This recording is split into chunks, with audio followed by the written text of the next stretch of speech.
இன்றைய இறை வார்த்தை. கர்த்தருக்கு பயப்படுதலே ஞானத்தின் ஆரம்பம். சர்வ வல்லவராயிருக்கிற பரிசுத்தவானைப் பற்றி அறிவதே புத்தியின் தொடக்கம். நீதிமொழிகள் 9:10.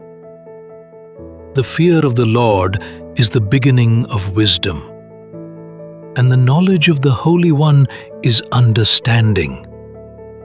Proverbs 9:10.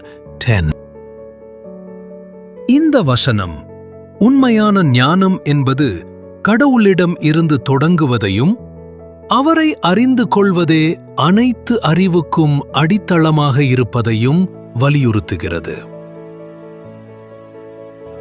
தினம்தோறும் இறைவனிடம் இணைந்திருக்க லைக் அண்ட் சப்ஸ்கிரைப்.